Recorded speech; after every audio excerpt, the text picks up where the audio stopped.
Le cinéma, quelle belle invention! Depuis les images animées début 19e siècle, les inventeurs, les bricoleurs de génie nous permettent aujourd'hui de banaliser l'événement, le document ou le loisir. Le département de l'Aude rend hommage à l'un de ses ancêtres au travers d'un festival que nous découvrons avec une équipe motivée et pleine de ressources.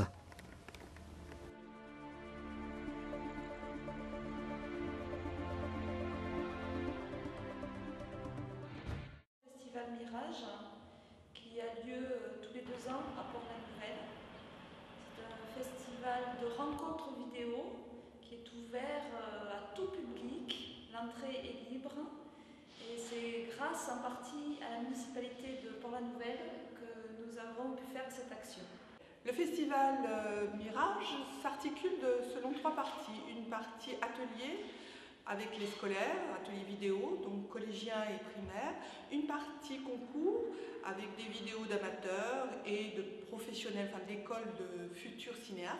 Et une partie projection, programmation vidéo, animation, dont va vous parler la compagnie La Poussette, Nathalie Demier. Donc aujourd'hui, c'est la projection des vidéos sélectionnées pour le concours, sachant que pour cette année-ci, il y avait quand même 18 participants, donc sera projeté que les 8 gagnants. Monsieur Garcia, cinéaste, qui a fait un film donc sur Méliès, à la recherche de Méliès, justement, de M, sera en avant-partie, hors concours, puisque cette année, le thème c'était l'humour et hommage à Méliès. La réalisation est excellente, mais ça se projette dans un cadre très particulier. Donc il faudra qu'il s'adresse à des festivals, je pense.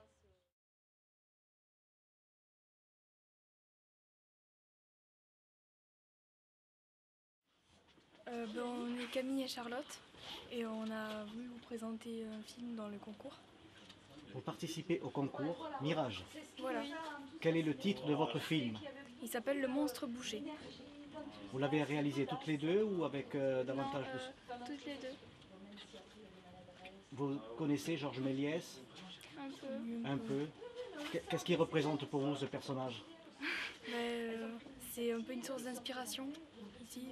Avec ce qu'il fait, c'est très innovateur pour l'époque évidemment. Ça fait beaucoup de choses après pour le cinéma aujourd'hui. Est-ce qu'on peut dire qu'il fait rêver ou qu'il a fait rêver? Bah oui, moi je pense. Oui. La preuve, c'est que vous êtes là. Ouais. Bien, je vous dis bonne chance. Merci. Et là, concrètement, qu'est-ce qui se passe là cet après-midi? Alors, cet après-midi, donc, comme c'est un hommage à Méliès, il y a une projection d'un des films de Méliès, en plein d'œil. Ensuite, il y a une surprise avec le film de Monsieur Garcia qui s'appelle À la recherche de M, parce que Méliès donc, a des ancêtres dans l'Aude. Voilà, donc je vous invite à venir voir le film. Et ensuite, il y a la projection des sélections. Je m'appelle Sandrine Castro, je suis responsable de la médiathèque de Port-la-Nouvelle. Cette année, pour la 3e édition du Festival Mirage, donc, qui a été une réussite.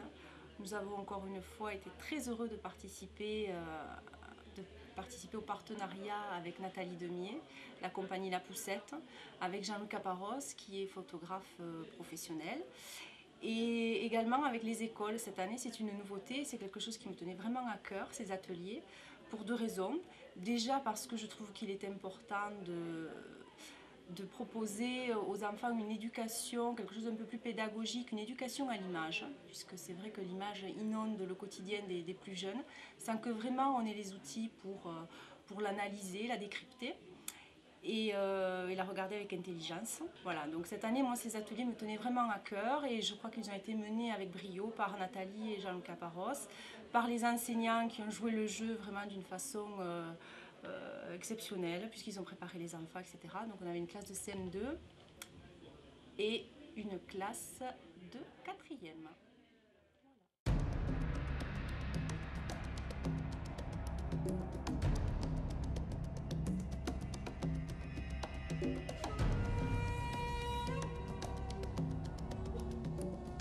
Remonter le temps, trouver un chaînon manquant ou un événement historique totalement éclipsé par les rouages de la vie, c'est ce que je vous propose au travers d'une enquête qui réveillera un personnage glorieux. Il rêvait lui aussi de poser le pied sur la Lune. Il a permis au monde entier de voyager, de s'évader, de rire et de toujours s'émerveiller depuis le fond des salles obscures jusqu'à notre salon de télévision.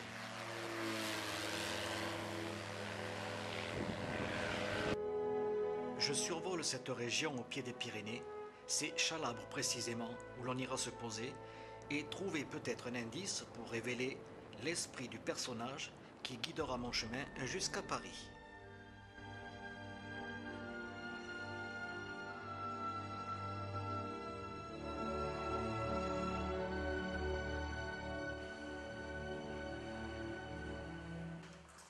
Vous travaillez sur l'histoire de Méliès, et donc la mairie de Chalabre a un document qui peut peut-être vous intéresser.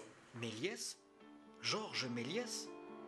Nous venons de sortir de l'oubli, ou plutôt, ce sont tes origines qui m'intéressent.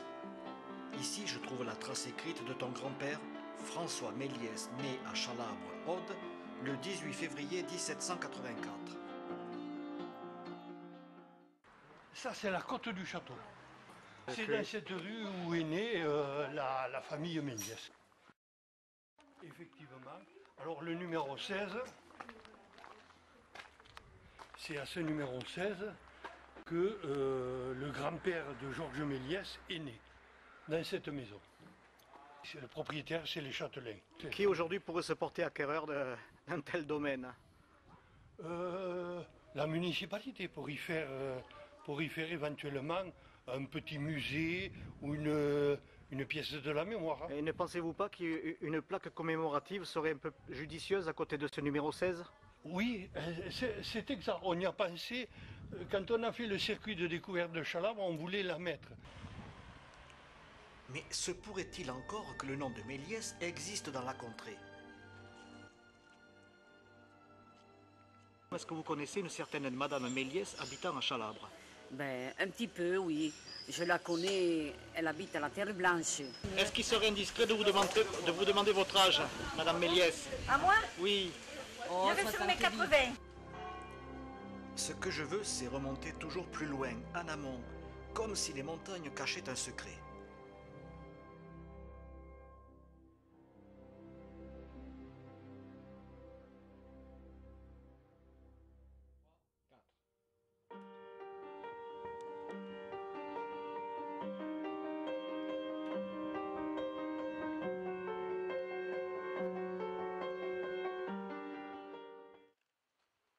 Bonjour monsieur. Bonjour. Oui, pardon de vous déranger. Est-ce que vous connaissez, je suis à la recherche de la ferme Méliès.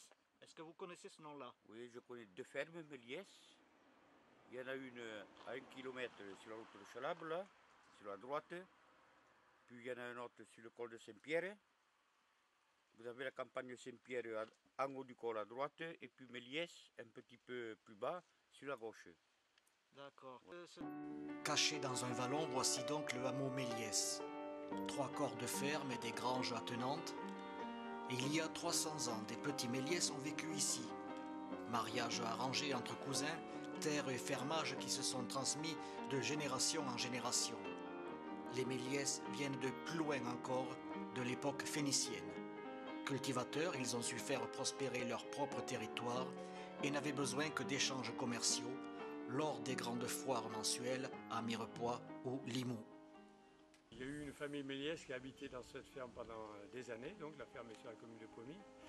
Et bon, il semblerait que la famille de Georges Méliès est originaire du Chalabrais, et donc probablement de Pommy et de cette ferme qui s'appelle Méliès. D'ailleurs, le cimetière de Pommy est plein de Méliès. Pommy, en 3 mots, 53 habitants en 2012. Les 3/4 des maisons sont la propriété d'une famille Méliès, une mairie, une église, un monument aux morts et son cimetière. Attendez, Méliès, famille Richoubouille, famille Chambéry. Aujourd'hui, mercredi 8 décembre 1861.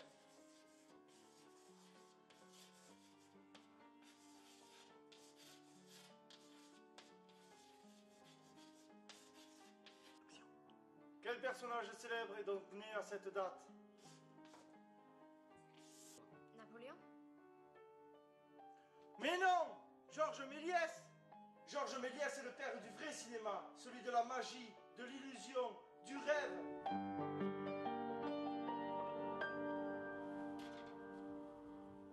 Qui de vous deux porte le fameux nom de Méliès? C'est moi qui porte le nom. Ma mère était une Méliès. Bravo. Édouard et Olivier Méliès. Voilà. Ma mère avait une sœur, Clémence Méliès, qui était surveillante à l'Inter à Paris, et mon oncle, Édouard Méliès, qui a été tué à la guerre de 14 en Belgique. À 20 ans. Édouard Méliès qui est au cimetière de Pommier C'est ça, en exactement. photographie. Voilà. C'était votre oncle. Oui. Et oui. On peut dire quand même que vous avez le privilège d'être encore un des Méliès vivant à Pommier, Tout à fait. donc le fief Tout à fait. de la grande famille Méliès. Voilà. 300 ans nous séparent en quelque sorte de la dynastie des Méliès. Absolument. Et ensuite, après le départ des Méliès, évidemment, d'autres familles sont venues s'installer ici. Et vu le conjoncture économique actuelle, il est évident que ça n'est pas tellement florissant le résultat. Quel est votre sentiment en voyant ces lieux? Ah ben, un peu de tristesse parce que la famille Méliès habitait ici. Ils prospéraient ici, et puis après de voir que c'est tombé dans une certaine vétusté, il est évident que ça fait un peu mal au cœur. Mais enfin, c'est la vie. J'étais en contact avec l'un des descendants, un arrière-petit-fils de Georges Méliès, venu de Belgique.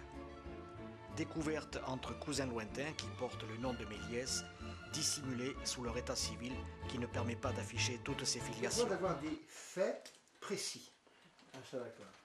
Donc j'ai ce côté rigoureux et scientifique. Moi, pas du tout. Alors que Annie, elle, c'est un peu au jugé, à l'estime, comme ça. Et c'est très souvent, c'est juste, hein. Attention. Vous savez, vous vous complétez tous les deux. Je suis contraire. Alors, moi, donc, pardonnez-moi à l'avance si je suis parfois indiscret. Méliès. Oui. Oh là là là là. À quelle année on remonte? Oh là là là là. 1710, hein. 1700. Oh, c'est pas possible. Oui, là, Ça, c'est de l'archive, c'est du parchemin. Là, c'est pas du papier, hein.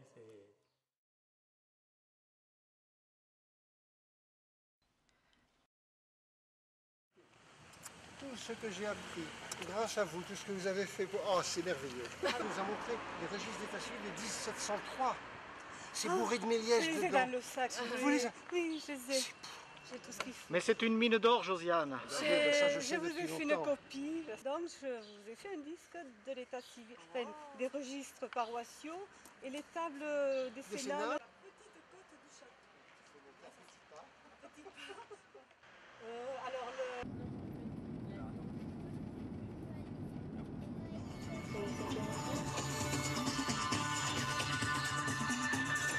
Pardon. La fille de M. Méliès. Une arrière-petite-fille. Ah bon. De M. Méliès. C'est son grand-père qui a inventé le cinéma sur les fêtes foraines. Ah oui, parce qu'on avait fait les 100 ans du cinéma. Et on avait fêté les 100 ans du cinéma, parce qu'en fait, le voyage dans la Lune, le film le plus célèbre de Méliès, c'est la première fois qu'il a été présenté, c'est par les forains à la Porte du Trône.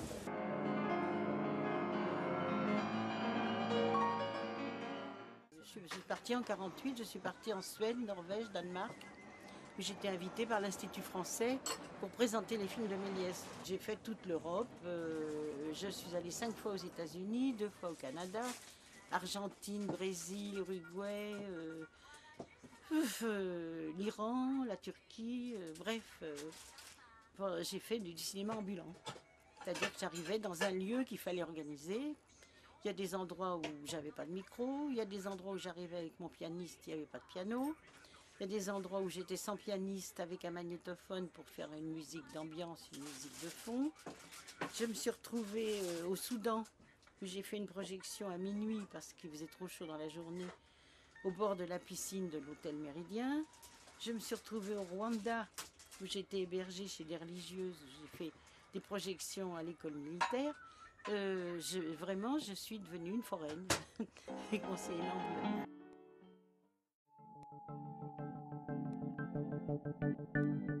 Dans l'évocation, la suggestion, et voilà, c'est simplement ce que je voulais dire. Non, c'est intéressant, c'est bien. Au contraire.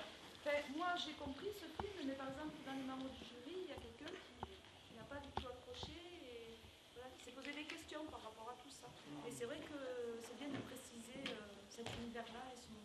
univers et une façon de raconter qui correspond bien à cette tranche d'âge-là, et pour qui vraiment l'image de la mort n'est pas exactement la nôtre, quoi. Non, pas du tout. Il y a des gens qui construisent au fur et à mesure leurs films, et donc, oui, on peut faire des il y en a au différentes contraire, manières. et le cinéma américain, les grandes productions, c'est ça, hein, ils ont fait le storyboard, tout est calé, je veux dire, à la limite, même ils s'ennuient un peu quand ils tournent, parce que le film est déjà fait, quoi. Tout existe, quoi, toutes les situations existent. Après, c'est des partis pris aussi. Hein. Ah oui. Ce sera toujours Méliès, je trouve que c'est une très belle idée. Hein. Non, ça change. Chaque année, ça change. Dans la première année, c'était Ode, mythologie et...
C'était il y a 150 ans, Georges Méliès voyait le monde. Et ce monde allait se souvenir de lui à tout jamais. L'histoire simpliste veut que ce soit les frères Lumière qui ont inventé le cinéma. À dire vrai, c'est exact, pour le principe mécanique. Mais l'ingéniosité, la création, les trucages, la couleur, les effets spéciaux sont l'œuvre de ce fameux Georges.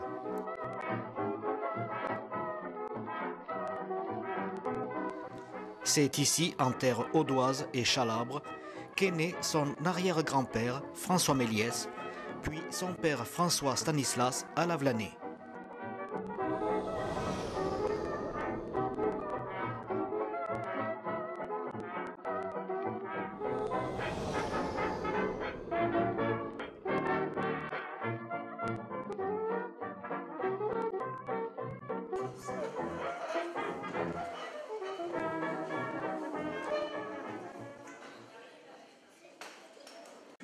Mais qui sont très vieux. Tout ce qu'il y a dans Chalabre, personne n'a vu ces films puisqu'on n'était pas nés. Même moi qui suis déjà ancien, hein, pour pas dire lui. Serge Fournier, éminent historien local avec ses boniments, commente comme autrefois, aux enfants de la commune, les images muettes sorties de notre temps. C'est les frères Lumière. Mais lui, il a inventé toute l'histoire du trucage, du maquillage, comment dire, de la... Maintenant, c'est plus truqué les tours de magie. C'est pas vraiment... Tandis que là, Georges Méliès, il faisait... Lui, il truquait sur les pellicules. Oui, voilà, c'était...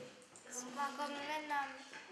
Voilà. Aujourd'hui, on a des trucages qui sont faits, qui sont réalisés grâce aux ordinateurs, aux outils numériques.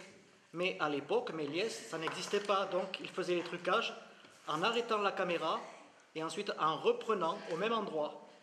Ça s'appelait l'effet Spéciaux. Effets spéciaux, effet caméra arrêtée. La caméra arrêtée. Voilà. Allez, au suivant. Moi, ça m'a fait penser quand il sortait les meubles de sa valise. Ça m'a fait penser à Merlin. Oui, le dessin. À Marie Poppins. Oui. Merlin.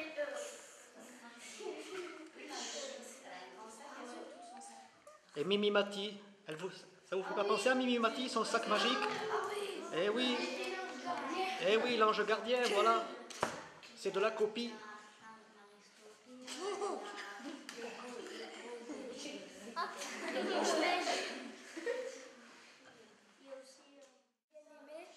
Moi j'ai bien aimé quand les policiers ils ont collé le vendeur de colle. Oui, sur la tête. Elle colle bien cette colle. Ça ressemble un peu aussi à la lampe Cheyenne. C'est un Jeanne d'Arc, ça fait bizarre quand elle se fait brûler. Oui. Il y a les flammes et après elle reste vivante et tout d'un coup elle apparaît au paradis. C'est comme si elle n'avait pas brûlé, qu'elle était restée. C'était un film. Ils n'ont pas vraiment brûlé une actrice juste pour faire une.